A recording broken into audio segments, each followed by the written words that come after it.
It's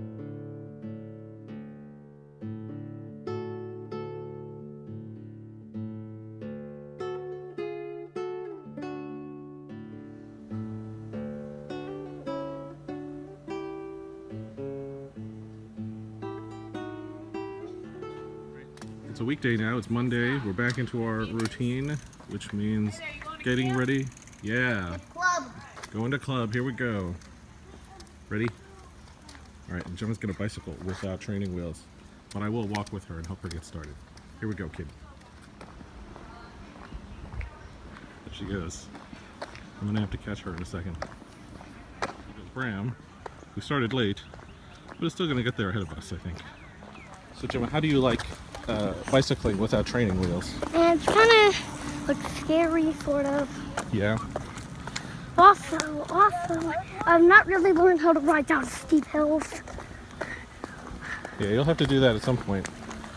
And maybe do more steering and stopping. You have mastered the bell, though. Yeah.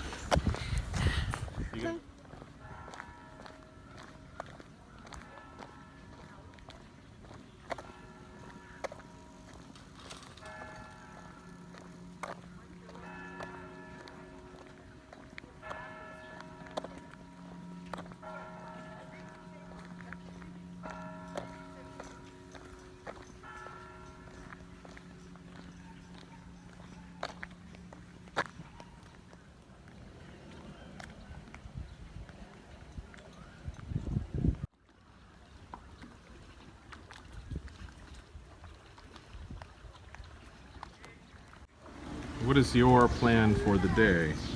So we have the lecture at 10:45, like always. Lecturer today is Andrew Sullivan, who's some sort of journalist. The New Republic guy? Yes.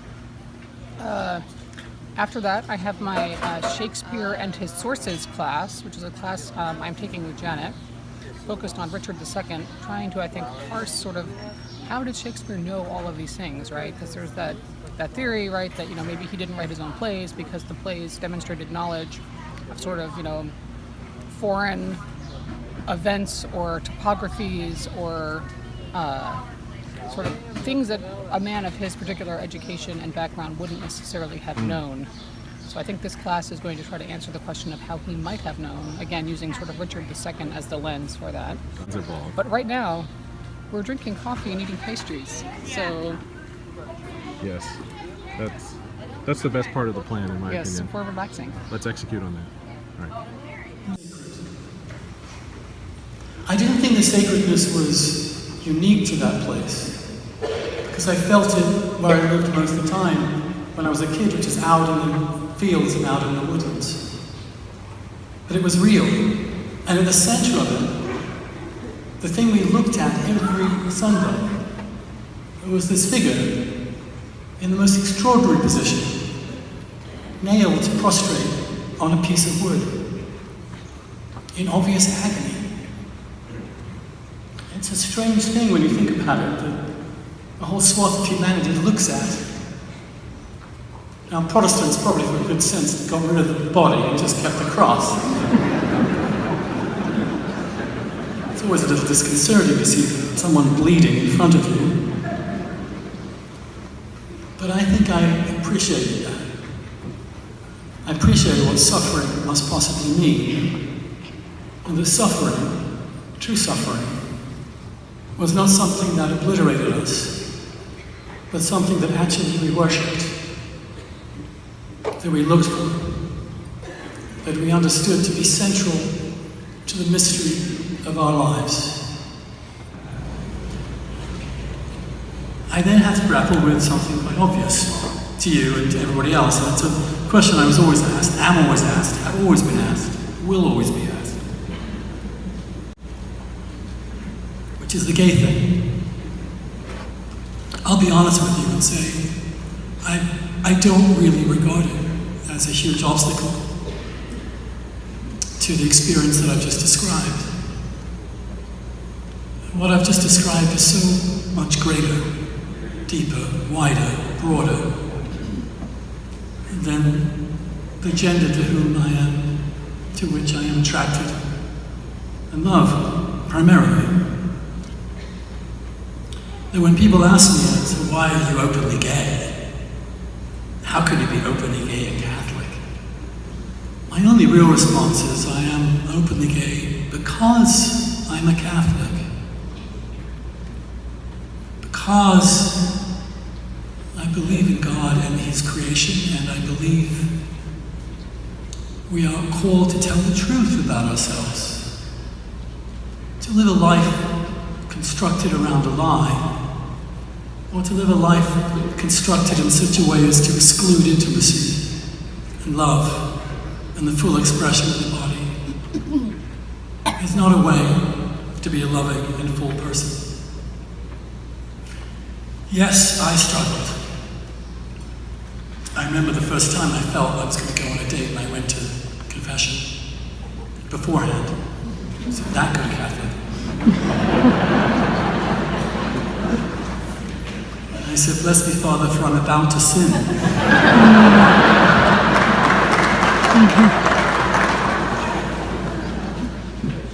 He was wonderful.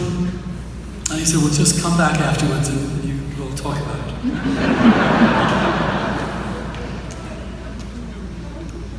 I mean, the first person I ever came out to was God.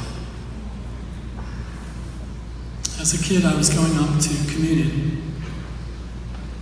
And I didn't have a word for it. When I grew up, there was no word. No one ever used the word. I mean, I'm sure some of you in this audience are old enough to remember when that word was never spoken. Even in our lifetimes, when in fact to mention it would be to stigmatize yourself. I'd never heard it. My whole family had never said the word. I had no books. There were no books in my house. So I said to God, the way that one does, not out loud, of course, that would have been extraordinarily unfortunate. Please, Lord, please help me with that. And He did. And He lifted me up, and He told me it doesn't matter. And somehow conveyed to me that I was loved regardless, and gave me the strength to be a proud and open and extremely flawed human being. And we come as open and flawed in every shape and size and experience. We're all broken in some way or other, and our task is to allow ourselves to be healed.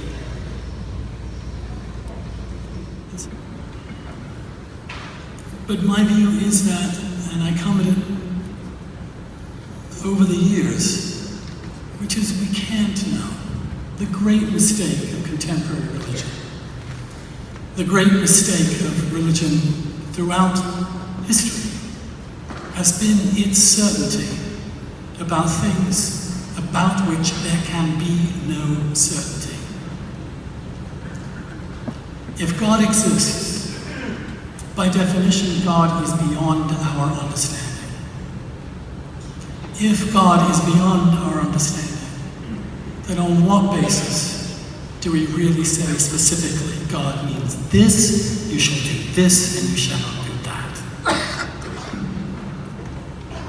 That He was here on this day, and the other day? We do not know. We do not know what happens to us when we die. We do not know what the mystery of this universe is. And to take the Bible literally, to take every word of it as if it is literally true, is a form of madness. Not just a form of madness, but a form of enormous hubris. This document is an amazing document, contains some of the greatest truth. Everything I've told you or expressed tonight about my own faith comes at some level from that document. But to treat it in a way it was never supposed to be treated, to treat its truth as if they are literal, is absurd. The Gospels themselves contradict each other factually all over the place.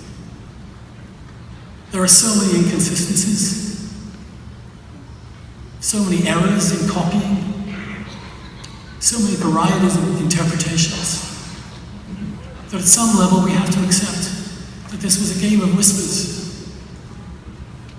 The Gospels were written decades after Jesus lived. They were based upon oral histories. They were mistranscribed, they were transcribed. There are many other Gospels that said different things about Jesus, that the people who wrote them absolutely believed were just as true. We have to learn to treat Scripture with honor, but without fetishization. To see its core truths without obsessing about its tiny details, let alone to fight to the death over those tiny details.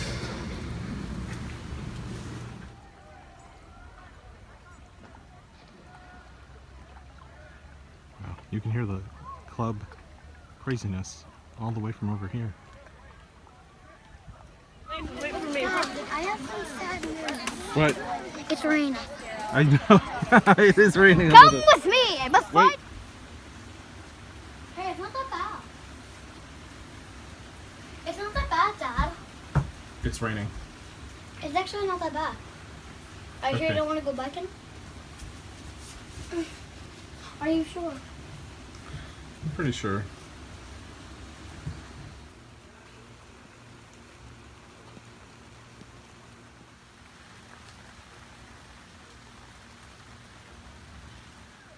We're making some progress here. Looking good. Thanks.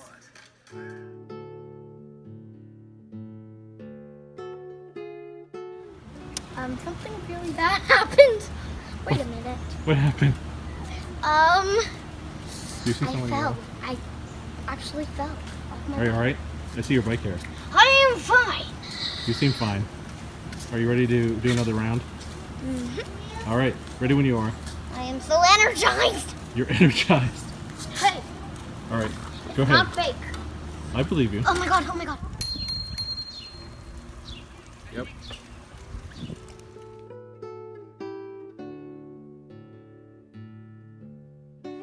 Bram and I have been sent out on an errand. What are we going to do now? We are going to get ice cream. Just for the record, we didn't decide to do this, right? No, we didn't. It was Mommy who decided, right? Yeah.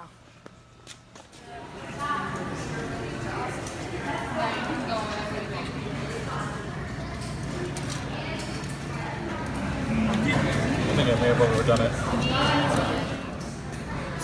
Oh, that is a 50.